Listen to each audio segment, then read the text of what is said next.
Kilimanjaro is a snow-covered mountain 19,710 feet high and is said to be the highest mountain in Africa. Its western summit is called the Masai Ngai, the House of God. Close to the western summit, there is the dried and frozen carcass of a leopard. No one has explained what the leopard was seeking at that altitude. The Snows of Kilimanjaro by Ernest Hemingway. Having an Affair with a Troll by Harlan Ellison, written in 1976. One evening, I met a young woman for whom I quickly developed carnal desires. We met at a party, I think. I don't remember now. It was a while ago. And I cut her out of the crowd, and finally we got back to my house and it started to go wrong. Oh, not wrong in the way that once we were alone, the sexual thing didn't seem to be working out. Quite the contrary. She began getting misty-eyed. I could see that she was forming a fantasy view of the man who had swept her away to this strange and colorful eyrie. She was thinking ahead. Can this be the one I've been looking for? And I didn't want that. No point here in going into the reason I didn't want that. Perhaps I was the wrong one for her on more than just a casual basis. Perhaps she was wrong for me permanently. Perhaps it was 100 different little things I sensed in the ambience of the evening. Whatever it was, I wanted to discourage the fantasy, but not the sexual liaison. I'm not sure there's anything wrong with that, but maybe there is. It depends where your concepts of morality lead you. For me, it was better to be upfront about it, to say there's tonight and maybe other nights, but under no circumstances is this permanent. And I tried to tell her gently, and that was wrong, because it was hypocritical. I wanted to have my picnic, but I didn't want to have to spend the time necessary to put the picnic grounds back in the same condition I'd found it. That isn't a casually conceived metaphor, and it's quite purposely not coarse in its comparisons. To love well and wisely, I now believe, we must attempt to leave a situation with a love partner, with the landscape and its inhabitants as well off or better off than they were when we arrived. Like this.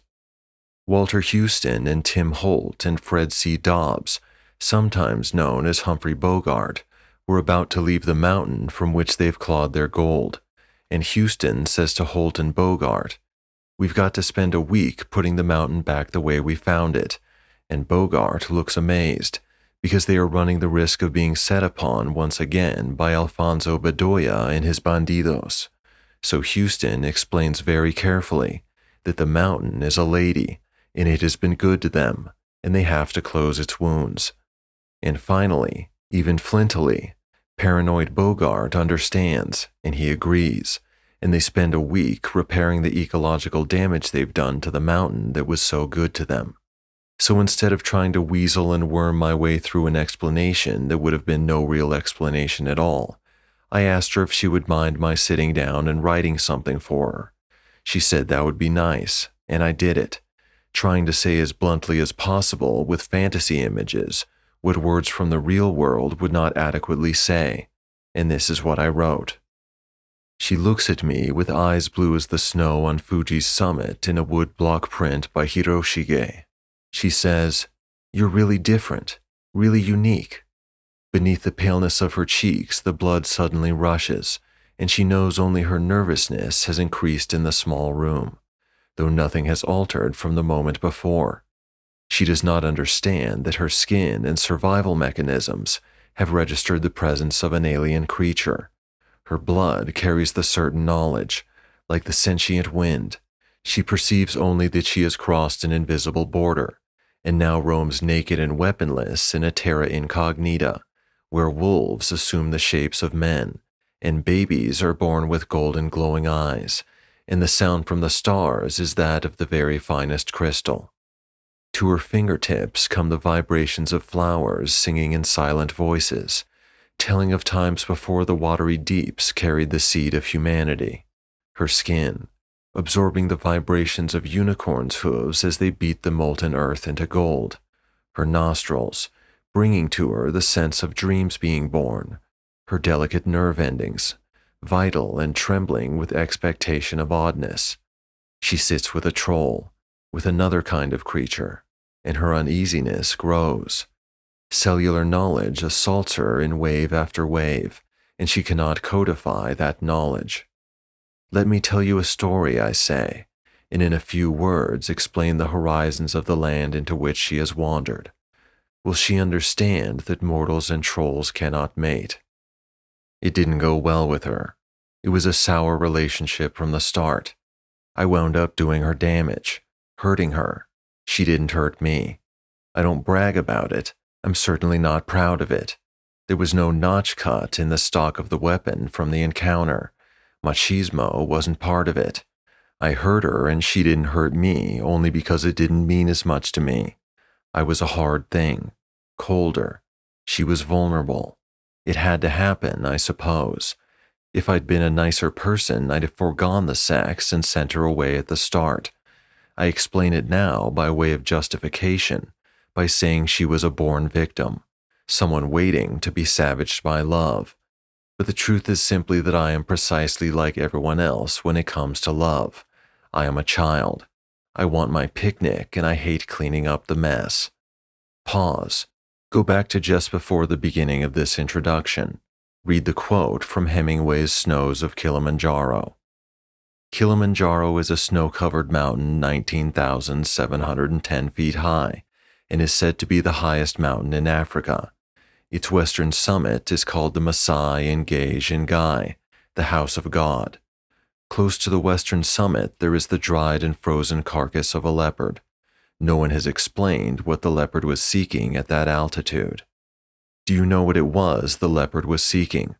Do you understand why the creature climbed to that altitude and what happened to it? The answer to the riddle, I think, is the answer to understanding how to travel the road of love.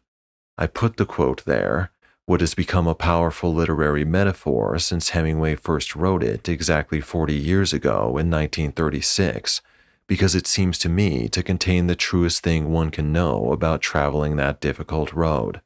Friends of mine around this house, as I assemble this book for a publisher's deadline, don't seem to understand why that little parable, riddle, metaphor, whatever the hell it is, seems so eloquent and so right for this book of kinda sorta love stories. I hope these words will clear it up for them. Probably not, though. I'm not too clear on this subject of love myself. In fact, some years ago, when I was writing the introductions to the story in an anthology I edited called Dangerous Visions, I found myself writing these words about myself and Theodore Sturgeon. It became clear to Sturgeon and myself that I knew virtually nothing about love, but was totally familiar with hate, while Ted knew almost nothing about hate, yet was completely conversant with love in all its manifestations. That was in 1966, 10 years ago. I've revised my estimates of both Ted's and my understandings of hate and love. It's been an interesting 10 years for both of us, and if I were to take the toll today, I'd have to admit grudgingly that I've had some of the parameters of the equation of love drilled into me by experts, and so now, 10 years later, I set down these first few tentative thoughts about the subject, offering as credentials the stories in this collection. I can tell you many things love is not. Telling you what it is comes much harder to me. When one feels like a novice, it becomes an act of arrogance to pontificate. Much of what I think changes from day to day, and I suppose by the accepted standards of success, I'm a poor spokesman. It seems the more experience I get, the less sure I become about anything where love is concerned. I'm not talking about my 3 marriages and divorces. That's another thing, and peculiarly, it has less to do with my caution about this subject than more informal relationships. Lori and I were talking about this several weeks ago, and with what I take to be the normal curiosity of anyone merging his or her life with someone else's, she asked me how many women I'd been with. For a few days, I wouldn't answer her. I wasn't hiding anything. I just didn't think she'd care to hear the real answer. Finally, I told her, I tried to count up one time about 6 years ago, and I used snapshots and correspondence and phone lists I'd found lying around in old files and desk drawers, and I had to stop when it got over 300. I suppose I've been to bed with maybe 500 different women. She didn't say anything for a long while, but I could see she was shocked. When I'd tried to take the tally half a dozen years ago, I'd been shocked too. I realize there will be guys out there who'll read that figure, 500, which I think is pretty accurate, and they'll react in one of several different ways. There'll be assholes who'll think that's pretty terrific. There will be amateur Freudians who'll think it's sick. There will be professional sympathizers who'll feel sorry for me. There will be guys who can't get laid who'll think I'm lying, trying to trumpet some kind of bogus swashbuckler image. Each view has some validity going for it. But mostly, since I went through all those days and nights and people, since I was there, or as much of me as I had control of was there, I subscribed to the view that I was looking for something very hard, perhaps with uncommon desperation. I think I understand the psychological reasons I was on that endless hunt, and I submit that there was less of deviation, perversion, or obsession than of loneliness and a determination to find answers. I'm constantly perplexed at the dichotomous position of people who laud a student seeking everywhere to find the answer to life, creativity, or the existence of God, or the direction of the student's career, who cluck their tongues and bad rap the same attempts to discover the answers to interpersonal relationships by those who seek in every area that presents itself. If the true purpose of living a fulfilled life is in establishing meaningful liaisons with people, if it's part of that fulfillment to seek and find and give and accept love, then why should the search be looked on with such moral disapproval? Perhaps I'm advocating profligacy, but I don't think so. Discovering the nature of love is infinitely more complex and exhausting than, for instance, learning how to be a brain surgeon. But the smug, self-satisfied moralists think it's precise and proper for someone to spend 15 years learning how to ease a subdural hematoma, yet twisted, sick, and sad for someone to spend the same 15 years learning how to ease his or her loneliness. Answers to the former can be found in medical textbooks and in ORs all over the world. Answers to the latter slide and skitter and avoid discovery, save by chance and steady application to all possibilities. The search is as important as the discovery, and therein lies the core of the answer to Hemingway's riddle about the leopard. Laurie seems to feel as I write this, that even if I don't have the answers, at least I've had a greater opportunity to find the answers than those who deny the search, settle for whatever's handiest, and then spend the rest of their lives with secret thoughts and open frustration. On the basis of her view, and the fact that I trust her opinions most of the time, I'm plunging ahead with this essay on love. I hope to God she's right. If she's wrong, and I've been merely a profligate, indulging myself in adolescent sex antics, I'm going to look like a righteous schmuck by the time this introduction is completed, if I don't already. Ambrose Bierce has 2 definitions of love in the Enlarged Devil's Dictionary. Bierce, a cynic beside whom I look like Pollyanna, writes this: love, noun, the folly of thinking much of another before one knows anything of oneself. Love, noun, a temporary insanity curable by marriage, or by removal of the patient from the influences under which he incurred the disorder. This disease, like caries and many other ailments, is prevalent only among civilized races living under artificial conditions. Barbarous nations breathing pure air and eating simple food enjoy immunity from its ravages. It is sometimes fatal, but more frequently to the physician than to the patient. People reading my books, most particularly the introductions in my books, think I am the reincarnation of Bierce, that I am a mean, pugnacious, constantly depressed or alarmed son of a bitch, into whose life the sunshine of affection has never cast its effulgent glow. Fuck you, I say politely. Even the most drooling of the Jukes or the Kallikaks should be able to perceive that someone who manifests such volatile feelings about injustice, racism, stupidity, mediocrity, and general negative bullshit in the universe has his times of joy and happiness, and noble dreams that soar aloft, as one with the greatest aspirations of the human race. Those who read my works and remember only the stories and essays that deal with blood, lust, violence, death, disfigurement, pain, depression, smarmy sex, and caca do me a disservice. Also, they are sick and ought to be put away, if you catch my drift. I have written dozens and dozens of kind, gentle, happy, funny stories and introductions, but do they remember those? Do they? I ask you, do they? Not on your cryogenic crypt they don't. All they remember are stories such as, I have no mouth and I must scream, or the prowler in the city at the edge of the world. All they recall when my work is mentioned are the shrieks of torment coming from my characters, when the truth of the matter is that I'm basically a very happy fellow. Funny, too. I adore small children, dogs of all breeds, Barney Miller and Richard Pryor and George Carlin and MASH, Noodles, the humorous novels of Donald Westlake. Noodles have always seemed hilarious to me. Go figure. For instance, I got a letter today from Debbie, no last name given, at Millikan University in Decatur, Illinois, and she went on you wouldn't believe about being a fan of my writing, but how disturbing it all was, how I always seemed to write sad or mean stuff. Is there another side, she asked. We all have our demons, but tell me more of you. You must have some light, some happiness, something good that you cherish. Now see, there you go, a perfect example.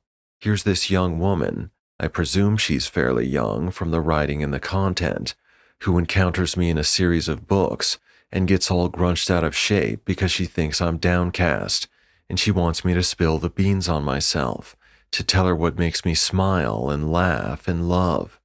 And apart from wanting to keep some personal feelings to myself, God, you're a greedy bunch.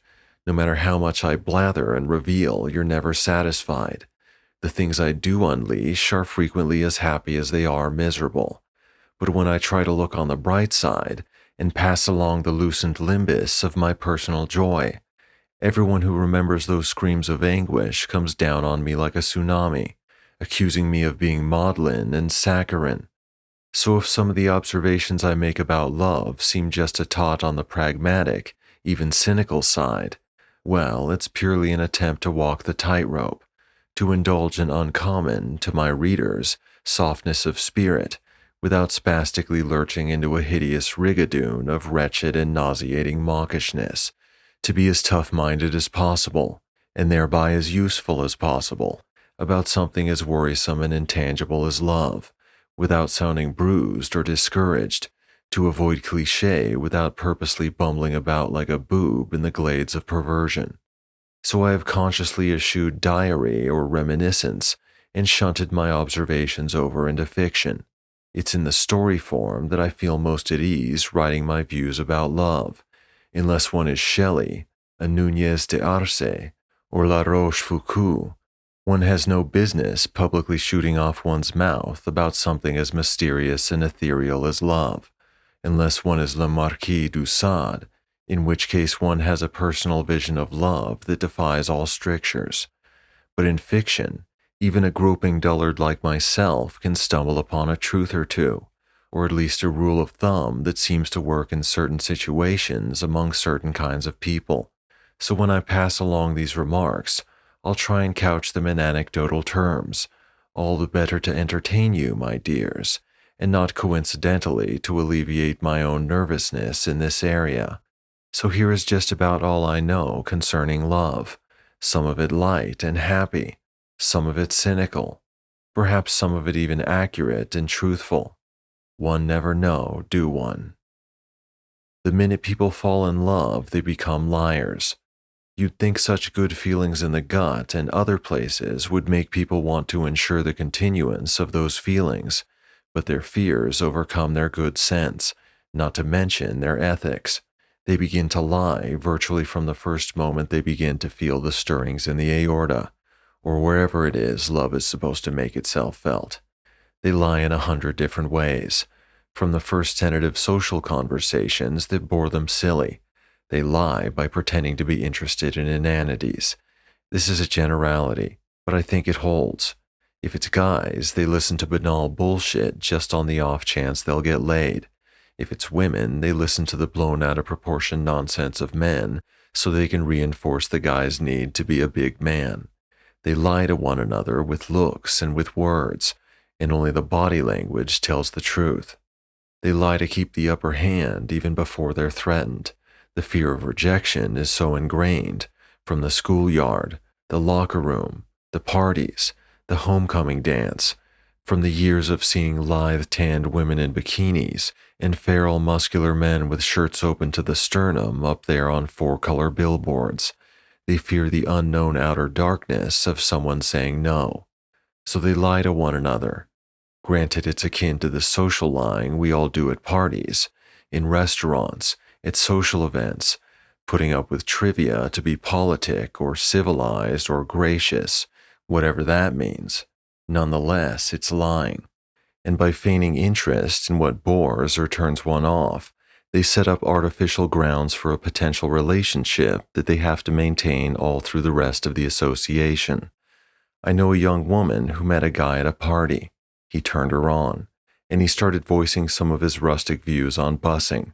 She had worked for the integration legislation as a regional attaché to one of the senators pushing the facilitation of busing.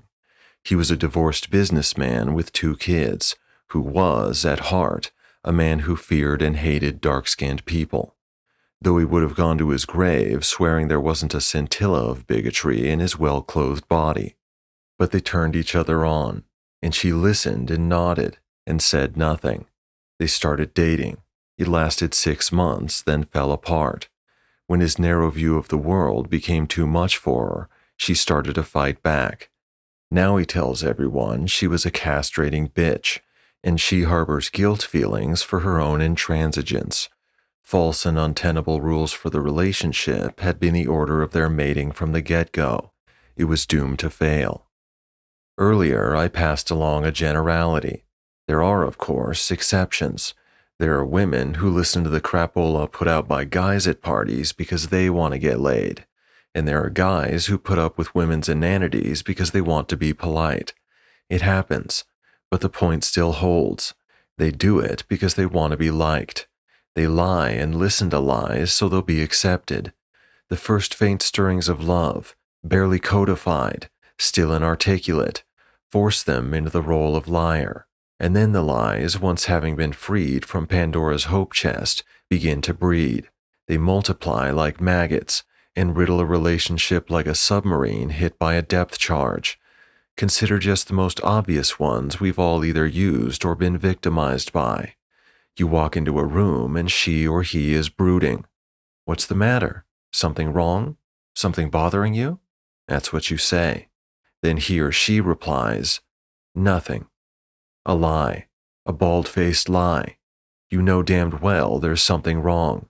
The way the legs are crossed, the way the arms are folded, the telltale pursing of the lips, the vacant, abstracted stare, the peremptory way the words are bitten off. There's something wrong, but she or he says nothing. Is it because the brooding party really has something heavy to brood about, and, out of love, chooses to lie rather than to lay it on the other person?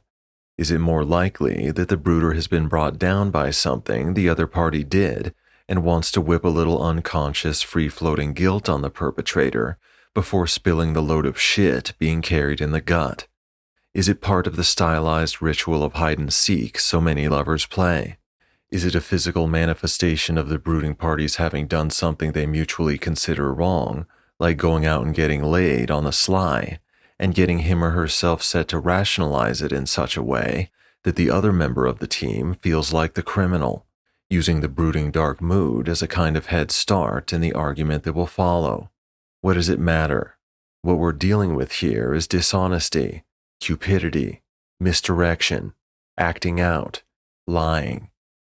Here's another one, and you've all been on one or the other end of this one. No, I have a headache. No, I'm tired. No, I'm a little inflamed. No, I have a hard day tomorrow. No, it isn't right. No, I'm still in love with, fill an appropriate name. Now, none of those oldies but goodies is being spoken by a man or a woman on a first date. I'm talking about their use in an already ongoing relationship, but a relationship in which one of the partners has been turned off and won't cop to it, so he or she lies, again and again and again, instead of simply saying, "You have bad breath," or "I'm not sexually turned on by you anymore." The lies are ranked like Merv missiles and fired off, one each time an enemy approach is sighted. Here's another one. Before they met, he was attracted to medium height, auburn haired females between the ages of 17 and 28, with high conical breasts and very thin legs. She was attracted to guys with tight little asses and an almost total absence of chest and arm hair, guys with blue eyes and heavy torsos and English accents and thin aquiline noses. But one time he made the error of going on admiringly about one of those fantasy women just a few seconds too long, as they sat there watching the hair coloring commercial in which the woman appeared, and she got extremely uptight. And one time she made the error of spending a half an hour in a corner at a party talking to a guy just like the kind she lubricated for, and he, her boyfriend, went into a towering Sicilian machismo rage about her flirting. So now they purposely turn away from the somatotypes that attract them when they're out driving, when they're walking in the shopping mall, when they go to the movies, when they spend an evening at the bowling alley, when the TV camera pans across the bleachers at the football game, when they're at a party.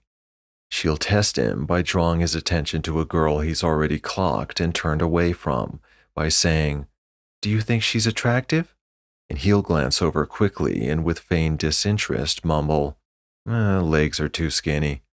But he has a stack of Beaver magazines hidden away in his workbench, each magazine containing 372 unretouched shots of girls just like the one he dismissed. He'll test her by introducing her to a guy at the office party who fits her secret sex fantasies, and later asking, "What'd you think of Ken?" And she'll go right on basting the roast, or drawing up the blueprints for the new museum wing, or finishing the sketches for that children's book, and she won't even look up as she says, "He's nice enough, I suppose. Not very bright, though, is he?" But half the time when she's fucking him, she's envisioning Ken. These are only a few. There are others, many others. Add your own at leisure. Talk it over with your mate or love partner. See if you can get further examples to convince yourself that what I'm talking about here is hypocrisy and fear, not standards of sexual conduct.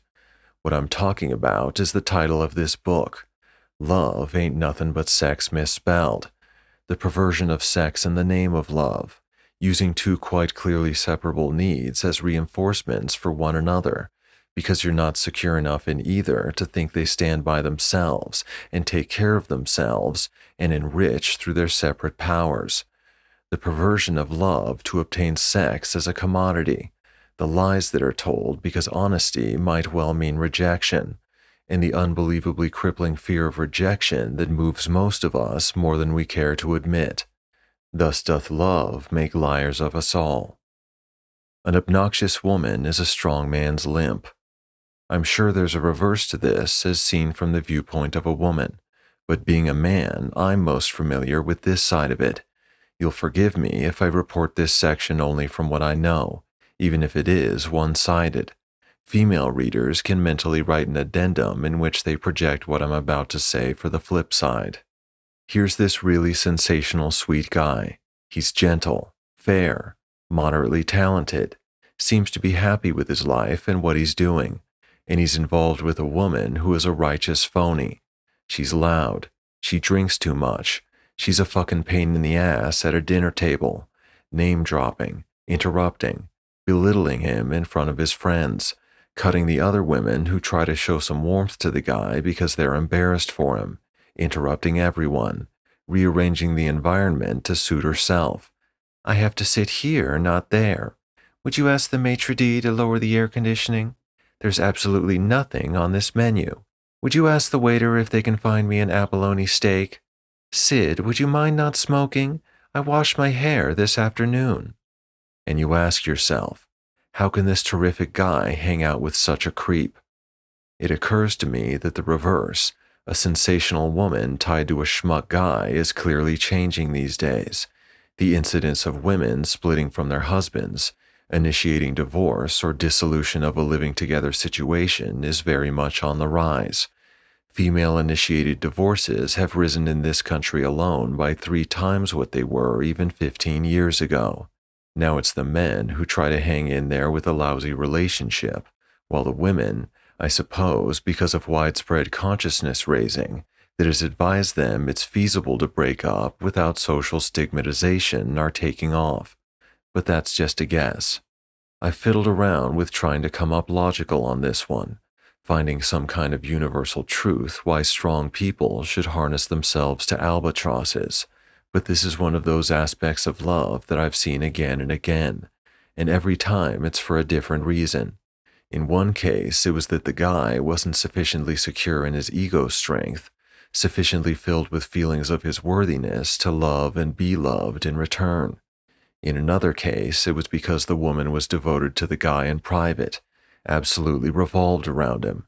In yet another case, the guy felt guilt about how he and his woman had gotten together, and he hung in there because he was paying his dues.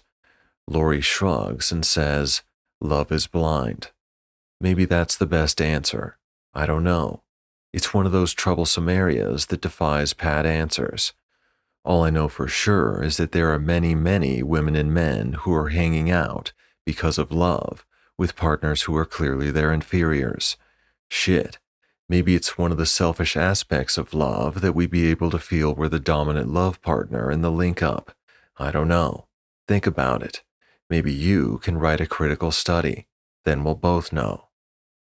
Love weakens as much as it strengthens, and often that's very good for you. The operable part of that aphorism is that vulnerability is a good and enlarging thing. When you fall in love, you start to need. For people whose self-sufficiency or fears of life have made them encysted creatures, love opens them up. For instance, the other day, Laurie and I were talking about what a prick I am when someone tries to chop me conversationally. Being a fast gun in a verbal encounter has always been a stance I believe to be extremely pro-survival. There aren't too many people who have as vicious and insulting a manner as I can manifest when I'm annoyed. That's because in some ways I'm conversationally suicidal. I'll say anything. There are no bounds to how deeply I'll cut to win. That's simultaneously one of my strengths and one of my weaknesses. I won't go into how it got started. It goes way back. I'll just say that it makes me a very enclosed individual a lot of the time. I'm constantly on the alert for the attack. So Laurie put forth the proposition that I was stronger than she in such situations, and I said, no, we're evenly matched. And then she said, with considerable disbelief, but you could cut me up in a minute and we both know it, which led me to think about it, and I responded, then why don't I? Because you love me, she said. Right, I said. Then she grinned and made the perfect point. You're handicapped. Right. Willingly, gladly, joyously handicapped. A mercurial sprinter happily tying a bag of cement to his left leg so he can race with fairness to the competition, because he loves the race, not the winning. Love can do that. It can make you dull those savage aspects of your nature, so you become more nakedly ready to accept goodness from your love partner. It is even more pro-survival if one accepts the theory that life is a string of boredoms, getting alongs, sadnesses, and just plain nothing happening times, broken up by gleaming pearls of happiness that get us through the crummy stretches on that string. Weakness becomes strength. After you've had the ultimate love affair that has broken you, leaves you certain love has been poisoned in your system, then and only then can you be saved and uplifted by the post-ultimate love affair, because that's when you're most uncertain, most self-doubting, most locked into a tunnel vision of love and life, and that's when new experiences come out of nowhere to wham you. I guess this ties in with what I was saying about pain in the introduction to Pain God, and about how we can't savor the full wonder of joy unless we've gone through some exhausting, debilitating times of anguish. No one likes pain. And please be advised, I'm not advocating S&M or any of the torture games some people need to get off. I'm talking about life situation pain. Enemas and stooping amputees and whips and chains may be superfine for penthouse and other sources of communication for those who are into such things, but I'm not. So when I talk about pain, I mean getting your brain busted, not your body shackled. But it seems to me that we spend so much time avoiding pain of even the mildest sort that we turn ourselves into mollusks. To love, I think, one must be prepared to get clipped on the jaw occasionally. Otherwise, we would always settle for the safest, least demanding, least challenging relationship, wouldn't we? I think that makes sense. And so, having been destroyed by an affair, knowing one has had the ultimate love, one wanders lost and broken in a new place, and then, from out of nowhere, and I've seen it happen time and again, comes this whirlwind that sweeps you up and carries you along. And 3, 4, 5 months later, you realize it isn't a rebound affair. It's the post-ultimate affair, and you're whole again and stronger than ever. So go find the greatest love of your life, the one that burns and sizzles and chars everything around it, and fling yourself into it like a child in a playground. Drain all you can from it and then get your back broken. Suffer and stumble around and weep and piss and moan. And then look out, because here comes the Lone Ranger or Wonder Woman, ready to make it all good again, and this time probably for keeps. Here are a few more things about love I think work. Friendship is better than passion. As Richard Shore says, if you can say to your partner, even when you hate him or her the most, I wish you well, then you've got a chance to make it. Lust works wonders. It puts apples in your cheeks and sometimes crabs in your bed, but it ebbs and flows. Friendship sustains and enriches and stays constant. Hate and love have the same intensity of emotion. Hate ain't nothing but love misspelled, but you know that one already. You can't go home again. If you were sweethearts after college and had a thing going, and one or the other took off and did your number and it went sour, the marriage dissolved, the career didn't materialize, discovering yourself turned out to be a drag filled with tantric yoga and Khalil Gibran platitudes, and you fantasize what it would have been like if you'd stuck with that great love of your youth. Forget it. He's changed. She's changed. You've changed. And the best you can have is a quick fuck and a lot of recycled memories. It just doesn't play. Next to telling your lover precisely what turns you on, the best thing to bring to bed is a sense of humor. Nothing is more tiresome and capable of creating tension in bed than heavy breathing El Serioso. God save us from the men and women who need to hear all the artificial I love you jingoism, even when they know it's bullshit, said at the moment, and having substance no longer than it takes to use a Kleenex and dash to the shower. But laughter, taking the hang-ups and inconveniences and wonky awkwardnesses as sources of mirth. Wow, how bright that can make it. Please yourself and be selfish about it. In love and sex, it's every man and woman in a one-person life raft. If you don't go and get it, no one will stake you a free ride. Concern for each other goes without saying, and attention to detail. But when it comes right down to it, you've got to satisfy yourself. If the guy ain't doing it right, lady, bite his nose and tell him how to do it. And if you've got a premature problem, fella, let her know before the fact so arrangements can be made. And don't clutter up your pleasure by swallowing that outdated nonsense about, oh, it seems too dirty that way. It takes all the romance out of it. Romance is one of those ephemerals they whip on you so you won't know that sex is supposed to be sweaty. And finally, love ain't nothing but sex misspelled, which is an ironic title. It means people confuse one for the other. They think passion alone makes love, and so the relationship flares while they explore each other's bodies, and when it's gone, so is their affection for one another. Love is being utterly honest, even when it's ground glass painful. Tell the truth all the time, all the truth, not just the part that you can get away with. Go the limit. And the answer to Hemingway's riddle is that the leopard lost his way. He took the wrong path. And that's what so many of us do in love. Keep aware, keep wide open, and remember everything that's ever happened to you, everything that's ever been said, every motion and every change of tone and subtle hint. We'll read a long, essentially dull book on how to get through probate with our skin intact, or take a correspondence course in electrical wiring just so we don't have to pay an electrician, or go to college for 4 years to acquire the obscure knowledge that will permit us to make a living in one or another prescribed field of endeavor.